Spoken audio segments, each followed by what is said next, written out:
Well, today we're going to review the Sweeter Heater, the little gadget that keeps our chicks warm.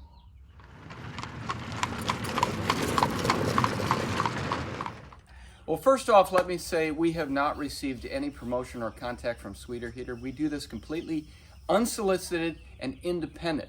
Second of all, we have used these Sweeter Heaters for 5 years now. We put thousands of chicks. We've actually used them for goats, for dogs, and at one point we used it for pigs. So extremely versatile, but these have gone through the rigors, and you'll see they're kind of beat up. But I want to say first, they are very, very reliable because they've been stored in a barn. They've always been outdoor. They've seen cold, they've seen wet, they've seen dust, and they've seen a lot of chicken manure, and they are still working just fine. Initially, we started out like everybody with the heat lamp idea. Now this usually has a cage over it, but we found some issues with these heat lamps. First of all, these would break a lot, and they're pretty expensive. Back when we were buying them, probably about $4 or $5 a piece. I just looked online and I think they're about $10 a piece now. They're very expensive. Also, they use a tremendous amount of wattage, 250 watts as opposed to 150 for the Sweeter Heater, and this gets extremely hot.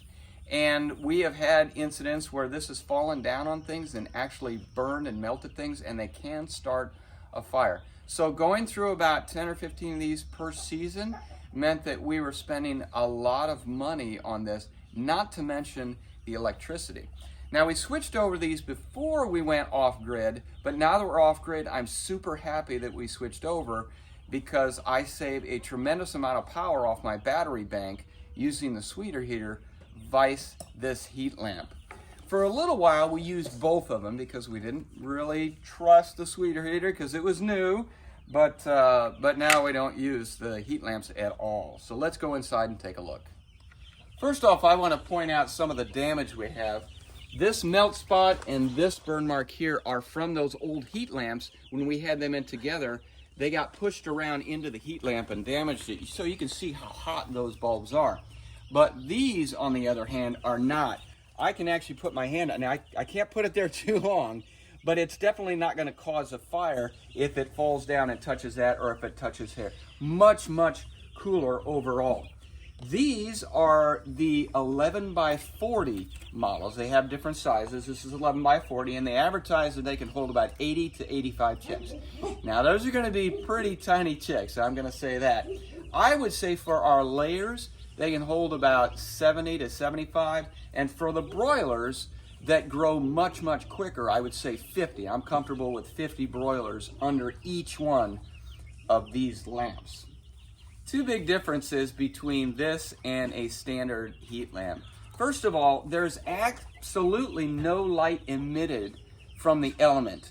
And that's important because we used to use the red bulbs because they were less agitating than the white bulbs. But even the red bulbs, you would hear a constant chirping. At night when the sun goes down and it's dark in here, there's no light coming from here, and these chicks are dead silent. They are all racked out and they don't make a noise until morning when the light comes up. And I think that creates a better sleep pattern for the chicks. Secondly, you see this is a large rectangle. The lights would project a circle on the ground, and it was kind of hot here and cool here and super hot here. And the chicks had trouble equalizing the heat for all the chicks. And sometimes they would die because they would pack in so tight they would kill the ones in the middle. This isn't the case. These chicks spread out under this lamp, and it's 100% equal. If you're down here, or you're down here, or you're in the middle, it's the exact same temperature. And I notice when I look at night, they are equally packed underneath that lamp as needed to stay warm. And I really like that because I really don't have any mortality from them overpacking. Well, you notice I have two in here, and I really don't need to, but I always have two for a backup. And that's probably because we used to use lamps, and those things would burn out in the middle of the night, and you'd come out and have dead chicks. So I always had multiple lamps in there in case that happened. And well, after 5 years, I have yet to have a failure of one of these things, but I always have two in there just in case. So what I do because of that is I actually put one a little bit higher than the other. So this is the real warm one. So when it's really cold at night, they may tend to go further back to this one because it's lower. And then when it warms up to the day, they'll go here. And if it gets plenty warm, I will actually turn one of them off to save a little power, because again, we are off grid and we're on battery. But right now we're in the 40-degree range at night. So I like to keep both on going at night. You'll also notice that there's space around the sweeter heaters. And the reason is because I want them to have that ability to get close to it, but not under it, and have plenty of room to keep the right body temperature. You know, if you trap these chicks in or something, they will overheat and it will kill them and stress them a whole lot. So I never allow that to happen. Yeah, Copper, I'm gonna put you over there because I know you like chicken, okay? So we're gonna move you. See ya. Durability, are these durable? Absolutely.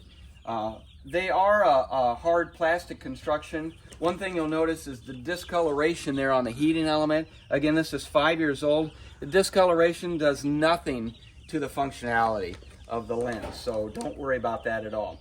But they have been stored in the barn, I think I mentioned before, tons of dust, tons of dirt, a lot of chicken manure on the top, and I just wash it off with a wet rag. This is nicely sealed in the cord area so you don't get stuff inside. Have I dropped it? Yes, I've dropped it a lot. And you that use bulbs, you know that you have to treat those like eggs because they shatter all the time and you have glass all over.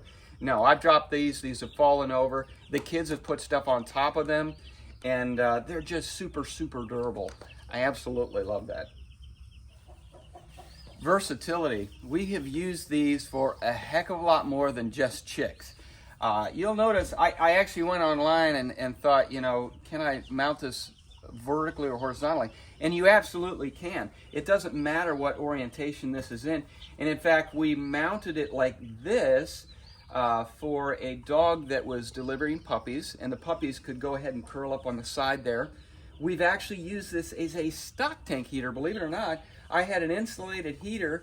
I actually put this on top and let it keep the surface of the water warm enough so that it wouldn't freeze. We've used it for goats. We've put it in a doghouse. So we use it for a lot of different things. And again, you can put it in any orientation you want. I wouldn't necessarily put it upside down so that things sit on top of that. Probably not a good idea. And it's probably too hot for anything to sit on there anyway. If you put a cloth over it, it's kind of wasting the effectiveness of the infrared. So very, very versatile. The big question is probably, is it cost effective? Because you're looking at this thing. In fact, I think this model here is about $158. When we bought it, I think we paid around $150. But yeah, they're expensive. Well worth it. I thought if I could use this for 2 seasons, that it would pay for itself. Well, I'm on season 5 right now. Thousands of chicks, a couple of goats, and some dogs and pigs, and it's still running strong.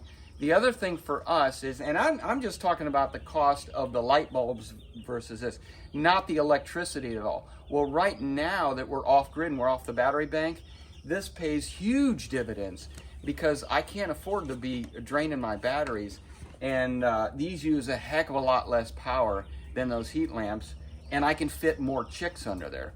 So cost effectiveness, if you do chicks a lot, if you do it every year, don't even think twice. This is very cost effective. Well, that's it. I'll have to say overall, we have happy chicks and other animals here on the farm. This is very, very safe. It doesn't start barn fires, and they don't have broken glass all over the place, and it's extremely cost effective. Thanks for watching. If you haven't subscribed, please do so. And if you have, leave a comment. We love to read them. See you next week.